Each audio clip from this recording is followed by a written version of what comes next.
Hello friends, आज आप सभी को मेहंदीपुर बालाजी की यात्रा कराते हैं और वहाँ के बारे में महत्वपूर्ण जानकारियाँ देते हैं, क्योंकि अगर आप वहाँ यात्रा करना चाहते हैं तो ये सारी जानकारियाँ आप सभी के लिए बहुत ही फ़ायदेमंद हो जाएंगी।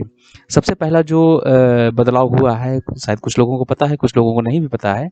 जिन लोगों को नहीं पता है उन लोगों के लिए जानकारी है कि अब जनरल टिकट से आप यात्रा कहीं नहीं कर सकते हैं, उसके लिए आपको रिजर्वेशन ही कराना पड़ेगा।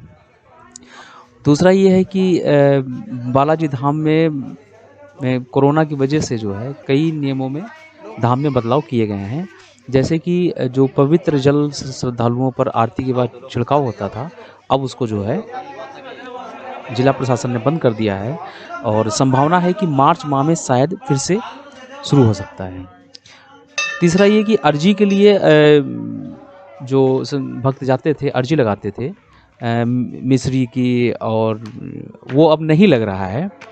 अब वो भी प्रक्रिया जो है मार्च माह से ही वो भी शुरू होने की उम्मीद है।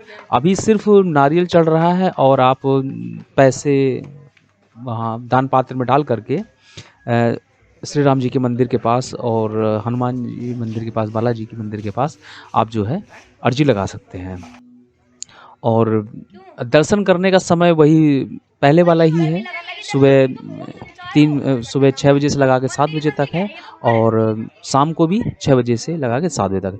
जो भी लोग बांदी कुई से जिनकी ट्रेन है वो जाना चाहते हैं, वो शाम को 7 बजे की आरती के बाद ही तुरंत अगर बांदी कुई के लिए निकलते हैं तो उनको कन्वेंस मिल जाएगा। अन्यथा सुबह उनको निकलना पड़ेगा, क्योंकि आरती के बाद 7 साढ़े 7 बजे के बाद वहाँ से सवारियाँ बांदी कुई के लिए जाना बंद हो जाती हैं और उसके बाद सुबह से ही चलना शुरू होती हैं सवारियाँ। और वो बालाजी धाम की शक्तियों के बारे में क्या कहा जाए। बालाजी अद्भुत हैं, उनकी शक्तियाँ भी बहुत ही अद्भुत है और वो एक सिद्ध शक्तिपीठ है।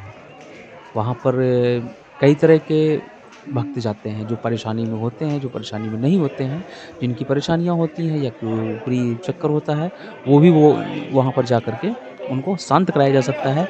वहीं से हालांकि इसकी प्रक्रिया बालाजी धाम से ही शुरू हो जाती है और आगे 3 पहाड़ी की यात्रा जब आप शुरू करते हैं बालाजी धाम से, तो रास्ते में प्रसाद वगैरह के रूप में आपको कई चीज़ें दी जाती हैं, जिसको बंधन कटाने के लिए कच्चे सूत और नारियल है, कालिका माई के लिए चुनरी है, ये सब चीज़ें आप लेकर के 3 पहाड़ी के लिए जा सकते हैं।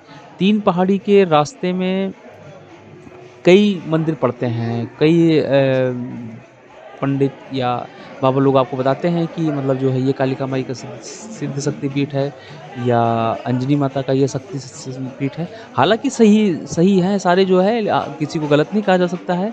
आप रास्ते में चाहें तो सारे मंदिरों के दर्शन करते हुए, लेकिन अंतिम पहाड़ी पर आप ज़रूर जाएं।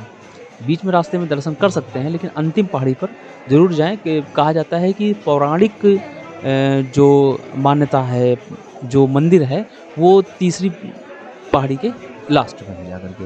वहाँ पर आपको कालिका माई के दर्शन भी होंगे और पंचमुखी श्री शिव के दर्शन होंगे और अंजनी माता के 2 दर्शन होंगे ही होंगे। आप इन सब के दर्शन करके लाभ प्राप्त कर सकते हैं और वहीं पर आपके बंधन भी काटे जाते हैं। इसका विशेष ध्यान रखें। जो भक्त किसी समस्या से ग्रस्त हैं या ऊपरी चक्कर से ग्रस्त हैं, वो जाकर के वहाँ पर अपने बंधन भी कटवा सकते हैं और अपनी समस्याओं से मुक्त हो सकते हैं। अगर आप सभी को ये वीडियो पसंद आया हो तो लाइक सब्सक्राइब करना ना भूलें और आगे अपने जानने वालों को सभी को शेयर करें, जिससे कि मेहंदीपुर बालाजी के संबंध में उनको विस्तृत जानकारी मिल सके। धन्यवाद।